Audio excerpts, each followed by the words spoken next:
나토에 예, 예. 이 대통령 부부가 다녀왔죠. 나토 그렇죠. 정상회의 뭐 예, 예. 내용도 우리가 뭐 분석을 해봐야겠지만 예. 이번에 불거진 것은 그 나토 정상회의에 공군 1호기에 네. 민간인이 타고 있었다. 그렇죠. 예. 민간인이 수행을 했다. 뭐 이건데 글쎄요 대통령실은 별 문제가 없다라는 해명을 내놓고 있지만 이거 좀 어떻게 봐야 됩니까? 이것은 아주 큰 문제입니다. 큰 문제다. 예. 왜냐하면은 일단 1호기는 어떻습니까? 대통령 동선은 극도로 보안이 유지되는 것인데 네. 허락받지 않는 민간인이 거기에 동성을 했다는 것은 음. 안보나 경호나 또는 이런 문제에 큰 문제인 거고요. 네. 그리고 그분이 또 선발대로도 갔다 오고 뭐 이렇게 했다 했잖아요. 네, 네. 그런 것들이 문제고 두 번째는 모든 것은 공적 시스템에서 이루어져야 되는 겁니다. 자기 조직 내에서 이렇게 이루어져야 되는데 이른바 제2부속실. 예. 외부에 이런 사람이 오트 한다는 거는 비선이잖아요. 비선 실세가 될 수가 있는 이런 예. 것이죠. 사실 어떤 조직에서 다른 데서 그 조직에 속하지 않는 사람이 와서 이러쿵저러쿵 간섭하는 것은 어떤 조직에서도 용납이 안 되는 것입니다. 하물며 대통령실은 더한 것이죠. 그리고 또 공사 구분을 못하는 것 같아요. 사실 아마 그 민간인은 김건희 여사를 수행하고 또 네. 일정 관리하고 했을 것 같은데 행사라든가 공과 사를 구분해야 되잖아요. 네. 민간 영역에서 김건희 여사가 친했던 사람을 자기가 공적인 영역에도 이렇게 가지고 온다는 건 큰 문제 중에 하나이죠. 그래서 네. 사실은 계속 문제 제기가 되고 있는 것이 제2부속실을 만들어서 공적인 영역에서 제대로 해라 하는데도 왜 그런 것들을 안 하는지 모르겠어요. 그래요. 뭐 이런 얘기를 하더라고요. 불필요한 논란 없애기에 별도의 보수를 네. 받지 않았다. 이 신 씨라는 사람이 신모 네. 씨라는 사람이 받지 않았고 이 민간인 자원봉사자도 순방에 필요한 경우 기타 수행원 자격으로 네. 순방에 참여할 수 있는 거 아니냐 네. 이렇게도 해명을 하고 있던데. 보수를 받지 않았다라는 건 두 가지 문제가 있어요. 네네. 오히려 보수를 받지 않은 게 더 문제일 수가 있죠. 더 문제다. 왜냐 예. 행사 같은 경우는 전문 업체를 쓸 수는 있어요.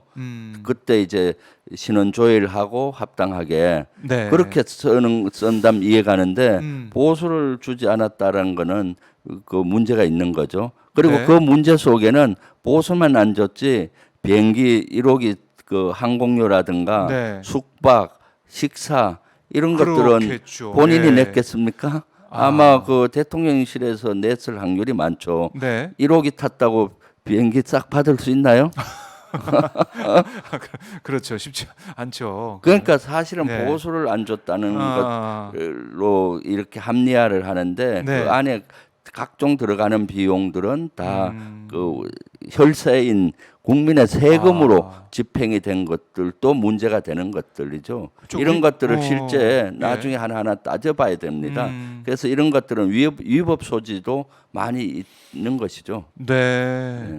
그 대통령실에서는 문제가 없다. 민간인이지만 이거 도와주기 위해서 왔기 때문에 문제가 없는 거고 적법하다라고 주장하고 있는데 그 주장이 맞는지 하나 따져봐야 된다. 국회에서 따져봐야 네. 된다. 이런 말씀이시네요. 대통령실도 저는 네. 문제점은 인식을 했던 것 같아요. 왜냐하면 예. 이 신실한 분이 네. 누굽니까? 현재 대통령실 네. 인사비서관 배우자잖아요. 아, 그렇죠. 그래서 인사비서관 배우자를 채용하려고 논의를 했다고 언론에 나오더라고요. 했는데 아마 인사비서관 부인이니까 이해 충돌이라든가 여러 가지 문제가 돼서 네. 정식 채용을 못 하는 결정을 했다고 하더라고요. 그때 아마 이미 문제점을 인식을 한 거죠. 했는데도 불구하고 1호기에 같이 가고 했던 거는 예. 누구의 생각이겠습니까? 이 뭐 대통령 부부의 생각이겠죠, 사실은. 뭐 그럴 확률이 네. 많겠죠.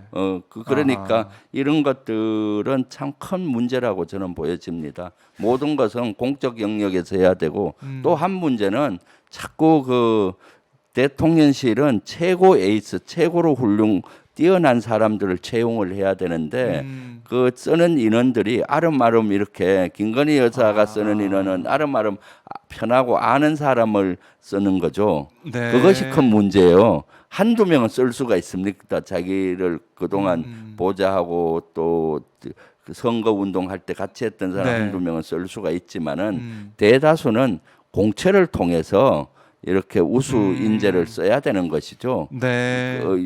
그래서 지금 거기서 문제되고 있는 인원들은 공채를 써서 한 인원 한 명도 문제가 안 되는데 아름아름 이렇게 쓰는 인원들이 문제가 되는 거죠. 그래서 인사를 선발하고 선택하는 데 있어서 이런 기준으로 하면은 윤석열 대통령이 후보 시절에 입버릇처럼 얘기했던 게 뭡니까? 공정이잖아요. 네. 이런 공정에 대한 정신도 본인이 솔선수범해야 되는데 네. 남에게만 공정을 요구하지 그 대통령 부부는 그런 공정의 가치로 인재를 채용하는지 모르겠어요.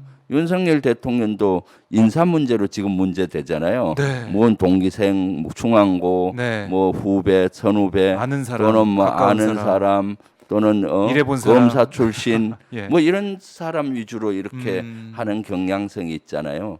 그 윤석열 대통령이 후보 시절이나 당선인 시절에 입버릇처럼 얘기하는 것이 네. 가장 능력 있는 사람을 쓰겠다. 가장 능력 있는 사람을 쓰려면 우리 국가 전체를 보고 인재를 발탁해야 되는데 네. 주로 아는 사람, 인연 있는 사람 위주로 이렇게 장관을 발탁하고 이런 그렇네요. 것에는 큰 문제가 있고 그래서 지금 인사 참사가 일어나고 있고 네. 이것이 지지도와 연결이 되고 우리 국민들은 이것을 가장 우려하는 지점입니다. 네. 우리가 이제 박근혜 이 정부 당시에 겪어봤잖아요. 네. 비선 실세. 예, 그것 때문에 촛불도 들었고 우리가. 그렇죠. 그러니까 비선, 그러니까 이 사적으로 어떤 권력에 개입하는 가까이 오는 것들을 극도로 예민하게 반응하고 있는 상황인데 불구하고 네, 이런 게 반복이 되고 있는 상황. 네, 이건 윤 대통령한테는 좋은 일이 아니고 그렇죠. 국민들의 분노가 계속 커질 수밖에 없다. 네, 이렇게 보시는 거네요. 네, 자, 이거는 이제 국회에서 아마 하나하나 따져 물으신다고 하니까 네, 국회 운영위가 열리든 아니면은 뭐 당 차원에서도 아마 대응을 할 것 같은데 오늘 우상호 비대위원장도 여기에 대해서 따져보겠다는 얘기를 하고 있기 때문에요. 네. 민주당에서 정말 실체가 뭐고 진실이 뭔지 좀 하나하나 알려주시면 좋을 것 같습니다. 그러니까 빨리 상임위원장들이 선발돼서 네. 운영위에서 이런 걸 좀 따져보고 싶어요. 실질적으로. 네. 그래서 국방위에서도 따져보고 네. 했으면 좋을 것 같습니다. 알겠습니다. 네. 김병주 의원의 활약을 예. 많은 분들이 기대하고 있을 것 같습니다.